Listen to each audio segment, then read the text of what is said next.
Ah, Hi mga Kaps, good evening. It's uh, June 9, 2026 and yung mga in-upload ko is nung ano pa yun, all this, nung mga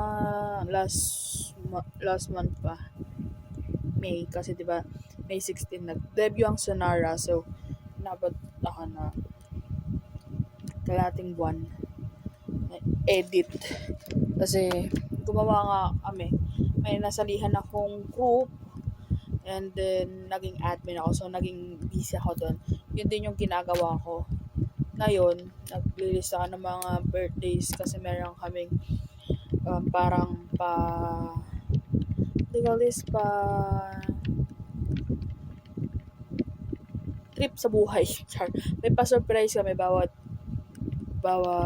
birthday ng members. So, we need some details, mga short details. So, yeah.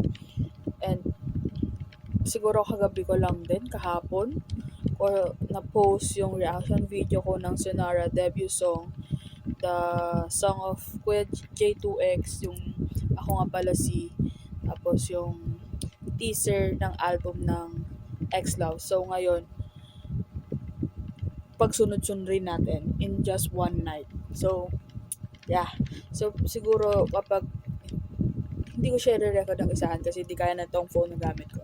But, hati-hatiin ko. So, ilan ba yun? Meron tayong dance practice ng Sonara. Meron tayong yung new song ni Ken, ni Philip, na Soul 4. Last month lang din yun na, nakalimutan ko kailan siya na release, but last month din yun. Then, pinerform niya na nung May 30. Then, the new song of X-Love. Ano ba? Siguro sabay na rin natin yung vlog. Hindi ko sure kung reacting vlog ako ng SB19. Then, on June 19, releasing ng new song naman, solo song ni Justin, a member of SB19, then yung Punso, yung creative director nila. So, yeah. We will wait excitedly for that. That trilogy na ginawa niya sa song is matatapos na. Nasasaktan na naman tayo. Kasi nagbigay na siya ng teaser. Oh yeah, we all know meron na tayong context kung masakit. Masakit talaga siya. So, beside that, kung nagtataka kayo kung bakit may puti ako sa labi, hindi yan lipstick, hindi yan dumi. Ay, siguro masasabi na natin dumi. Nag-ayos ako ng correction tape. Kasi, nasira ang correction tape ko and then, inayos ko siya. Naubos yung pasensya ko. Then, yun na. So, let's go. Siguro yung dance practice muna ng Sonara kasi ilang ano na yun. Ewan ko rin kung siguro hindi ko na rin i-reactan yung lyric video ng Sonara ng Tabi, lyric video ng Tabi kasi nga napanood ko na siya. Sorry. So, dance practice na lang. Then, yung new song ng X-Love, song ni Philip, yung Sulfur, and maybe siguro a little bit ng lyric video or lyric visualizer ng songs ng Wakas at Simula. Yung Wakas, Ever Black, Visa, Emoji, Toy Friend, ano ba? Wakas, Toy Friend, Ever Black. Basta yun. Yung anim na yun, yung anim na new songs nila sa Wakas at Simula album. Siguro, kapag nakayanan ng din natin, i-reactan din lang natin. Isahang reactan na to, be. Yan ako yung buhok ko. Ayoko. Yung mataas kasi. Hiya, gusto ko rin. Kira-kira. Tinatamad na rin akong i-post kasi tamad na akong mag-edit. Ako lang nag-edit. So, appropriate naman to. Tube to. Double tube to. Isang init dito sa Pinas, be. So, bear with me. So, ano ba tayo?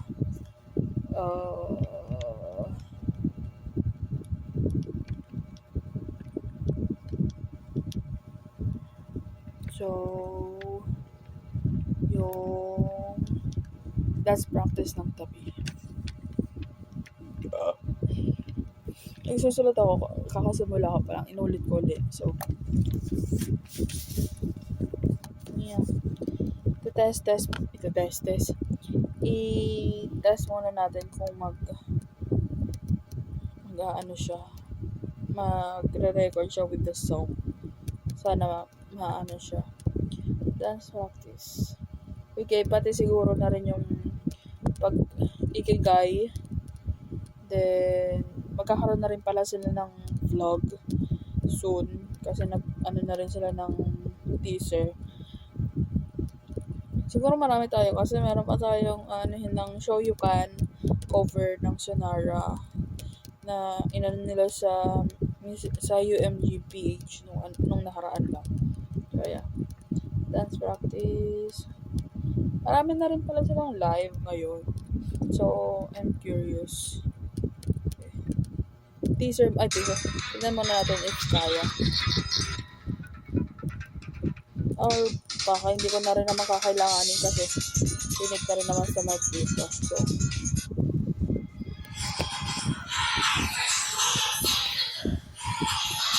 ulitin natin.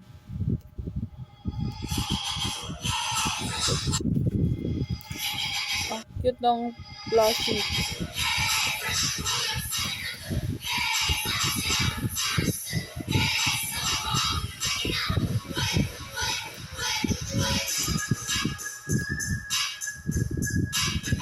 Yes, sabay-sabay. Nice.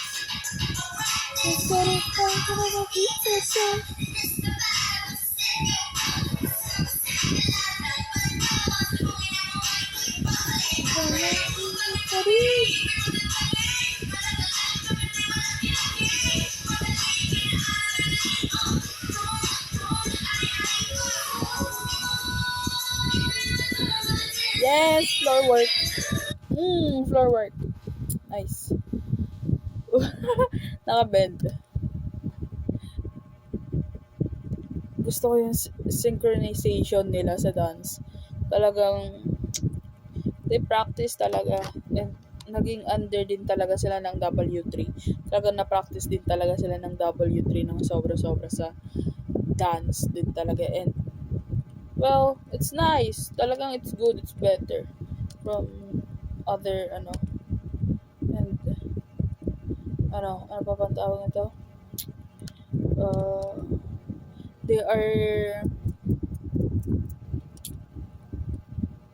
improving and they are proving themselves to us as a fan ng SB19 and as a casual and mga kilalang SB19. They're proving themselves na ito kami. Ito yung product ng company ng SB19. Ito yung product ng SB19. Ito yung legacy ng SB19 kasi we all know tama yun sinabi ko. We all know na nag-viral ang SB19 because of their synchronization sa dance practice. Hindi sila eme-eme, hindi sila what do you call this? Hindi sila pipitsugin sa sayaw. Sabay-sabay, clean, smooth, lahat. It's perfect. Kaya talaga silang napansin nung dance practice ng Go Up. And it goes to Sonara din, na ganun din yung pinaparating nila na we are the product of SB19. We are the legacy of SB19. We trained really, really hard for this. So yeah, I'm really proud of these girls talaga. As a fan ng SB19, I'm so proud sa kanila. Oh my God. Yung bias ko at bias record ko, nire-rec ako naman ayos. Bias ako masyado. Whew.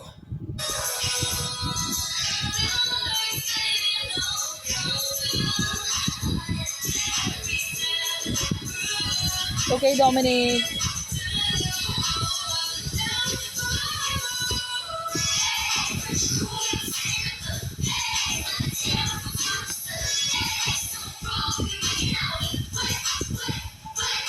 So, alam mo na yung steps ng chorus kasi nga, tiniktok ko na. So, please follow me on my TikTok. Isisingit ko na lang. I already covered that, pero may mga flaws pa. Kasi hindi naman talaga ako dancer. Dancerist lang ako ng TikTok. Mabilis ako makapick up ng steps, pero need ko ng guidance sa sayaw. So, yeah. Ako pa rin naman siya kahit pa paano. Siguro, ulitin ko na lang ulit.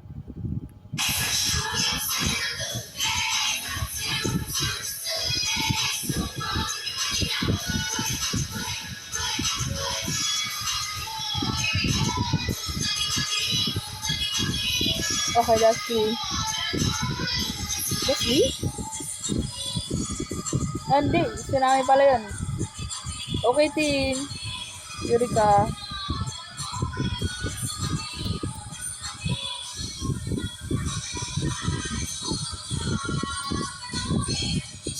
Ang kulit no, nung sayaw nila, yung steps nila sa rap ni Tin. I love it. Napaka-witty. Hindi ko lang sure kung sino yung choreographer nila, if si Kuya J pa rin or tumulong pa rin sa other dancer ng W3, but perfect. Ganda. Sorry, Megumi. Megumi give me the main dancer vibe. Kung si Eureka, binibigyan niya sa akin yung leader vibe. Si Megumi. And then si Tin. Hindi ko expected na 22 pala si Tin. Siya pinakamatanda. So, akala ko siya bunso. Goodness.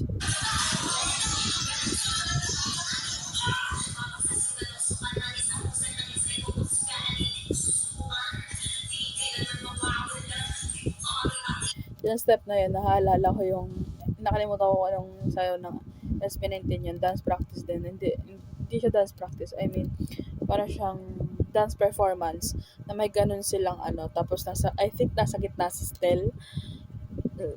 Tignan ko kung makakakita ko ng clip at kung aanin ako, maalala ko, i-edit. So yeah, kung may nakita kayo, na-edit ko, nahanap ko. Pero kung wala, wala. So yeah, ko, ganda rin.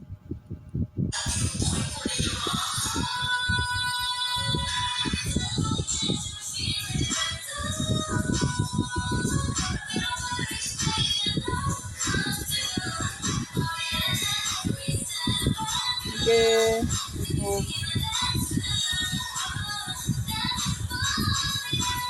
Ito yung talagang type ko na no, shit.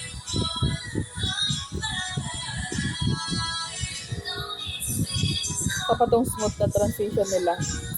Perfect.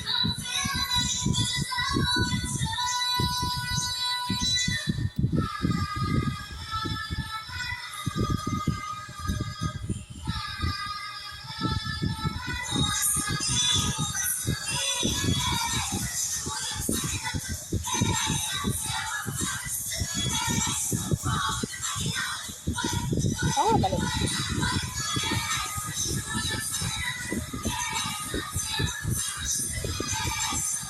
Angas.